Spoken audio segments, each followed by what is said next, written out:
welcome back to Spotlight, where we feature the University of Central Arkansas's College of Arts, Humanities, and Social Sciences. I'm Donna Lampkin-Stevens.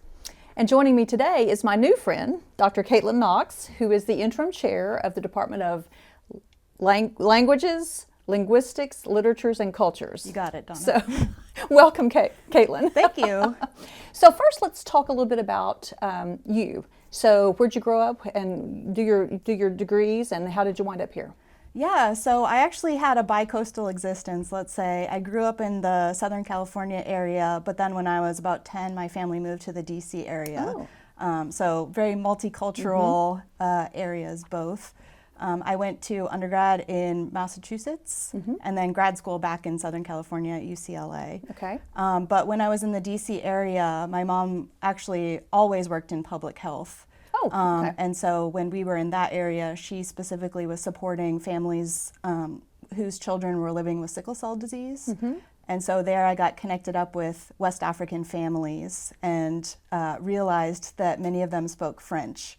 So that began kind of a lifelong passion for actually both public health and French. Yeah. So let's talk about that. Your PhD is in just French, or French and Francophone studies. Okay, and that was done at UCLA. Okay, exactly. So tell me, was your family bilingual? So talk about that.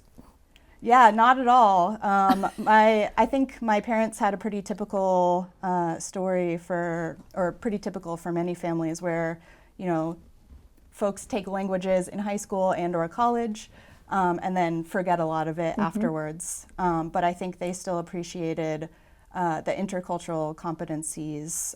When I was growing up, my extended family would often host students from overseas. So my grandmother had several folks living with her.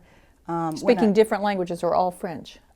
Different languages, no French actually. Oh, really? When I started middle school, actually my mom wanted me to take Spanish because she thought it would be more practical, especially for my passion for healthcare. But I guess I was stubborn, and so I said I was going to do French. They had an interesting program where you could host a French exchange student over spring break, I believe. And so that was really exciting to be able to get to hear from the inside what French culture was about. But then, got connected up with a bunch of West African families.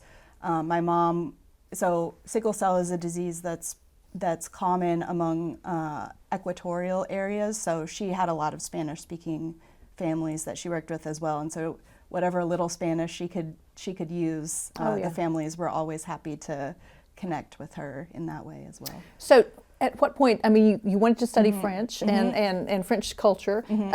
What did you think you would do with it originally? And was that your master's degree as well? Or? So I did an MA en route to my PhD, Okay. so I didn't get a separate master's. Okay.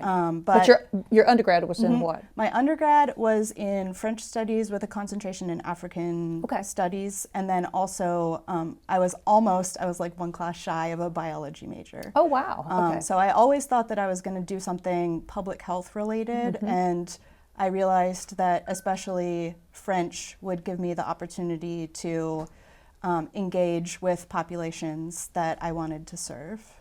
So you go on and you do your MA and within your PhD, and at that point you're still thinking you're going to do something in public health? At that point, I thought maybe I could take some public health classes, but as you probably can imagine, the demands of a PhD are quite intensive.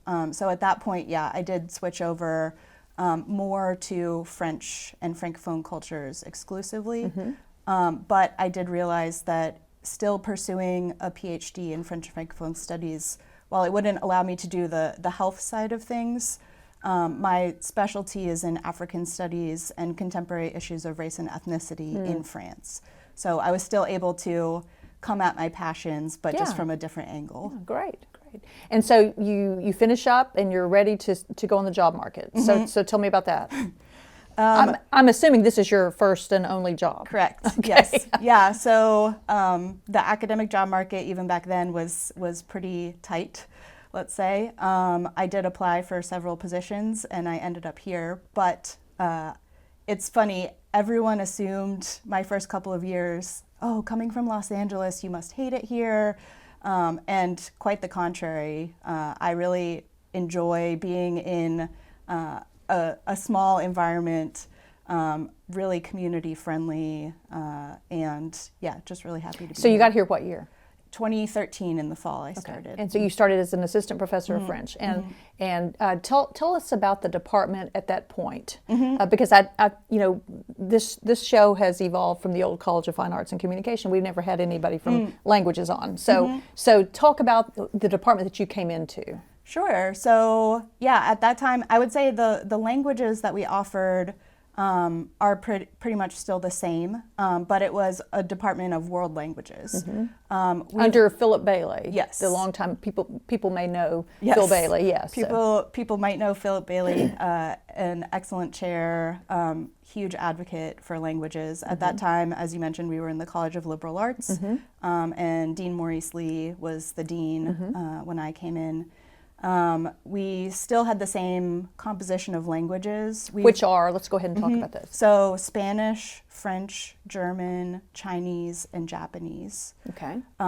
We also have always had or at least since I've been here, we've had the intensive English program as part of our department. So they primarily support English language learners in developing enough proficiency such that they can successfully take their academic coursework at UCA. So at that time, or since then, we've seen the linguistics program join the department, and that I think works well in that there's a lot of overlap and a lot of mutual interests there. So linguistics, the scientific study of languages, and languages, Sure.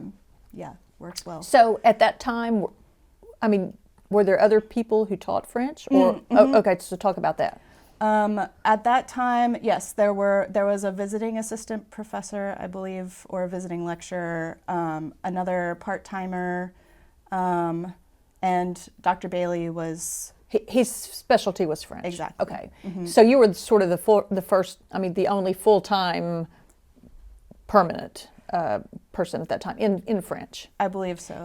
So were the other languages like that? I mean, did we have one Chinese scholar? I mean, talk about that a We little have two Chinese folks. At that time, I believe we had a visiting assistant professor in German, and Only one. And a tenured faculty member, and many more Spanish faculty than we currently have. So Spanish is the largest section, let's say, on the languages side. Okay, so so you came here and you worked and you liked it and you got tenure, and somewhere along the way, Philip Bailey moved into what's his position now? The director Associate Vice President of International Engagement. Yeah, so it was historically international engagement and has, I believe this year, become the Center for Global Learning and Engagement. Okay. So he made the move, and then there was an interim chair at Dr. Lynn Burley, our friend. Correct. So was that just a year or two into your time here, or? I believe that was 3 or 4 years into my time. Okay. So yes, Dr. Bailey was chair, and then he moved over to then international engagement, and Dr. Burley stepped up to From linguistics. Yes. Okay. Exactly. Okay. Into interim chair. And so, and then we changed colleges. So, and then we had a pandemic, so it's been sort of a rocky road. So tell us about having the opportunity to move into the chair's role, the interim chair. Yeah, I felt like it was a huge opportunity in terms of leading the department with, as you foreshadowed before we started talking, some changes and opportunities going on at the university. As well as some changes and opportunities going on in the broader community. So I thought it was a good opportunity to develop some leadership and see how we can make languages and linguistics the best and the best department that we can and communicate our message broadly at the university. And so you began only in July, I did. July 1st, 2021. So first of all, how has it been? Speaking as someone who has spent some time as an interim director, I can feel your pain. We'll say that there's definitely a learning curve. But yeah, on the whole, I feel like my second semester I have my feet better under me. And I'm looking forward to some opportunities that are on the horizon. So let's talk about let's talk first about the challenges. I mean, let's be frank. We've had this whole Bachelor of Arts discussion going on at the university level. Can you sort of summarize those discussions and decisions that have affected your department? Sure. So in my understanding, this conversation goes back several years and stems in part from changes other departments made that led to departments and administrators asking some serious questions about, well, what is a BA versus a BS? Especially, a Bachelor of Arts and a Bachelor of Science. Yes. Correct. And especially for programs that offer both, what fundamentally distinguishes, let's say, a Bachelor of Arts in history from a Bachelor of Science in history? And so there was a task force put together that did a comprehensive review of our peer and aspirant institutions that looked at how do other universities solve this problem of defining what a Bachelor of Sciences means, especially in, let's say, non-hard sciences programs, and then also how might one define a Bachelor of Arts. And so that task force put together some recommendations right at the time that COVID hit. And so I think everyone rightly had more pressing conversations to be had just about triaging how do we deliver our classes and support our students. And then this year it seems like momentum had picked up in terms of returning to those conversations and making definitive changes at the institutional level. And so prior to this discussion, anybody who got a Bachelor of Arts in any major went through your program, essentially. Correct. Okay. Talk about those requirements. Yes. So it was a requirement of a 2000 level language class. That requirement predated me by a lot. Me too. And I believe that the reason that it was coded thusly, or that it was that requirement was developed, was because I suspect the university wanted the students to have a certain degree of kind of coherence and level of proficiency. And so I think there was some confusion on the part of other departments that it was a 9-hour requirement, and in fact, it wasn't necessarily a 9-hour requirement, especially if students are taking language in high school, they're placing into higher levels. Because they could take those placement tests. Correct. Okay. And so some students would place directly into the 2000 level and only take one language class. But on paper, for some students and some programs that aren't as familiar or don't see the same student pool that we see every day, there might have been an assumption that it was automatically a 9-hour requirement for all students. What have you found, Katelyn? Are most high school students coming here with some language? I do have preliminary data that suggests, so it's a non-random sample. Maybe a better way to answer this at first would be that the university actually hasn't collected any data around that specifically. And that's one thing that I'm hoping to change for this upcoming academic year. So specifically collect data around how many years of what language have students taken in high school. But I do have a preliminary non-random data set that indicates that on average students are taking 1.6 years of a language in high school, and the median is 2. So theoretically, many of those should have just come in and placed right into the 2000 level. Or on the Spanish side of things, for instance, we have an accelerated track. Normally, at most universities, not just UCA, one estimates that 2 years of a high school language would be roughly equivalent to 1 year of a college language experience. So on the Spanish side of things, we have what's called an accelerated track, where the students can place basically into taking year 1 in one semester and then taking a 2000 level right after that, giving given staffing in the other languages, we can't do an accelerated track versus Sure, a normal sure. track. But I can only imagine that that's going to be a big hit because some programs decided that they didn't have to have languages, right? I mean, I can't imagine that. I can't imagine a Bachelor of Arts without a language component. So, but as I hear through the grapevine, some programs have decided not to do that. Am I right? I don't know to my knowledge, most programs have a language at some level.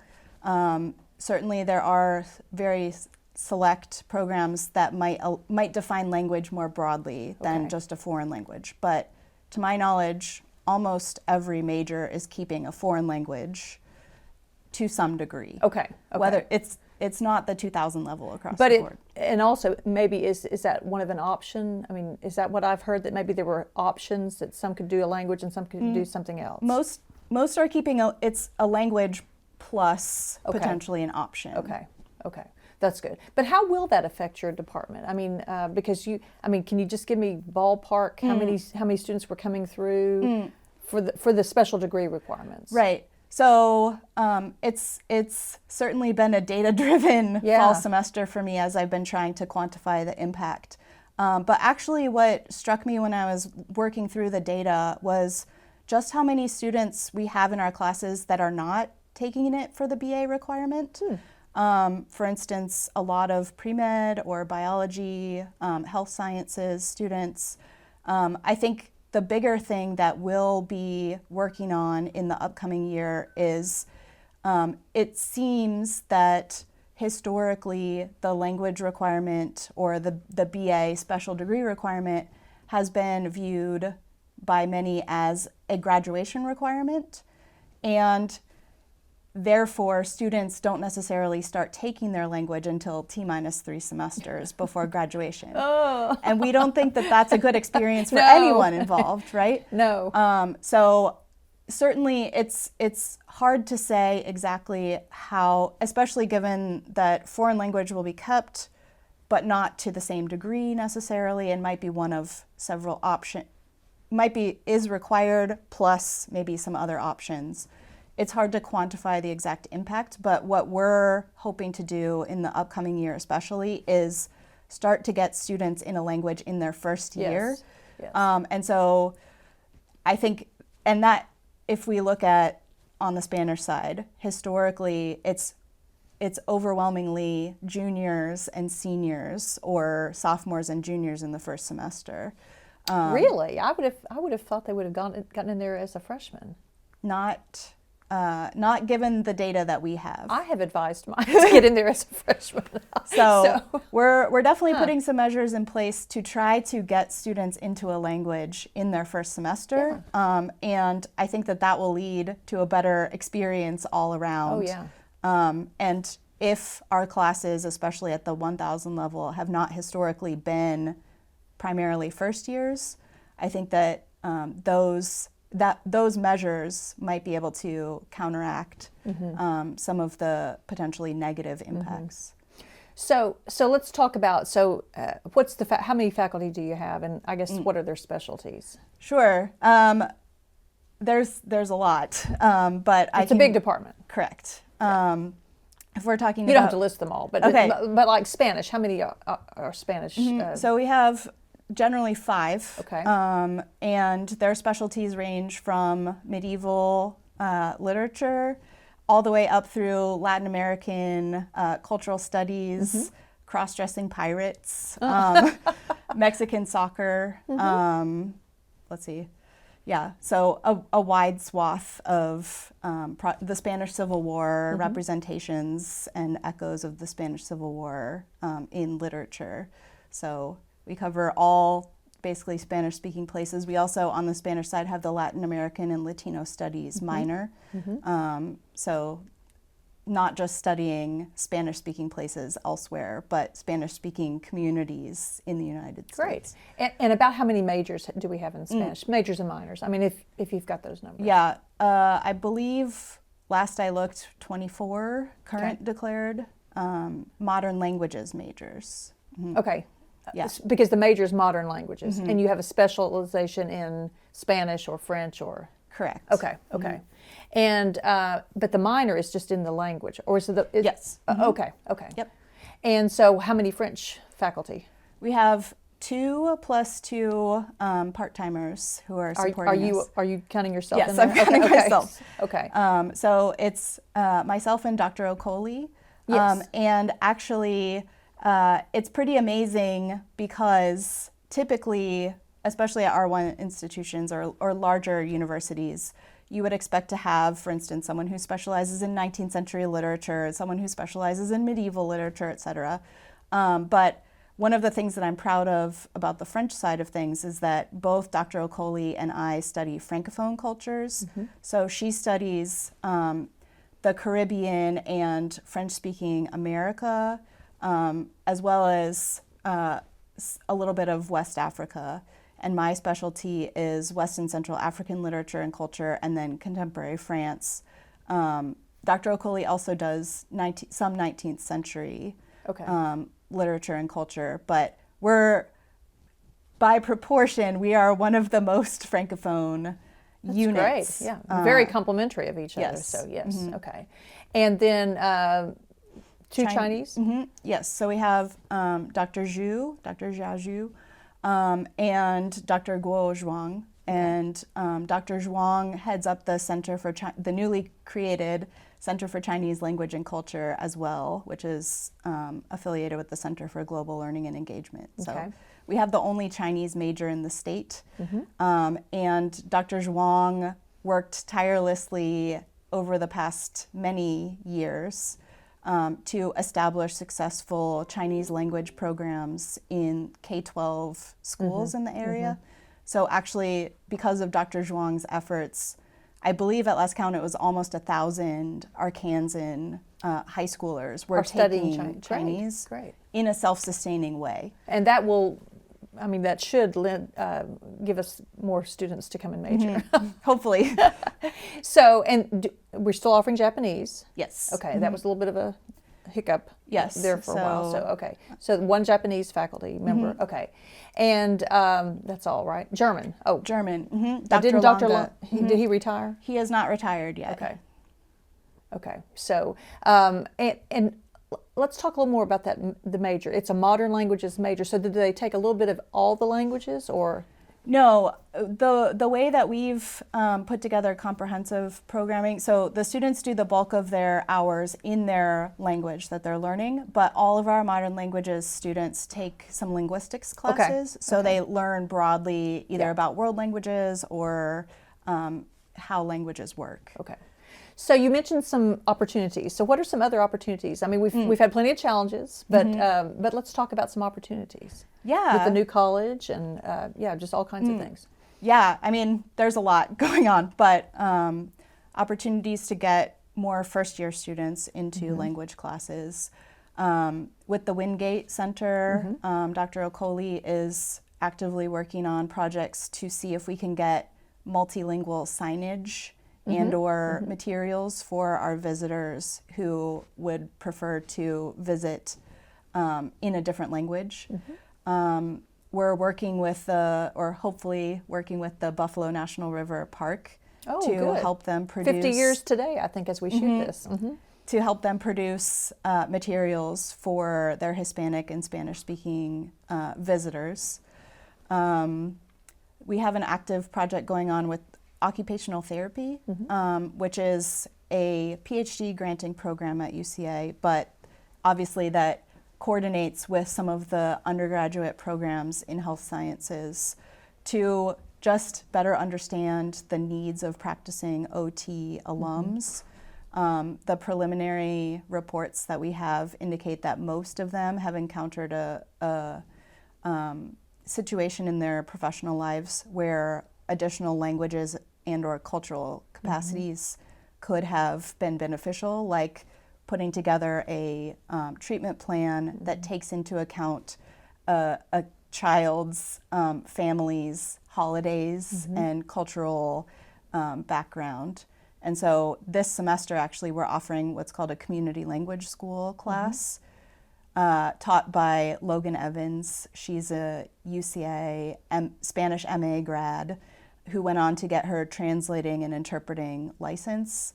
And she's teaching a class primarily for OT students and some undergrads that focuses on intercultural competencies for Hispanic families, and then how to work with a translator, and basic Spanish. So we see a lot of opportunities with health sciences as well. Good. Now we're about to run out of time, but what's your elevator pitch as far as, why should educated people know a language, study a language and a culture? Yeah, I mean, beyond being able to actually say anything in the language, from my perspective, languages opens up the world.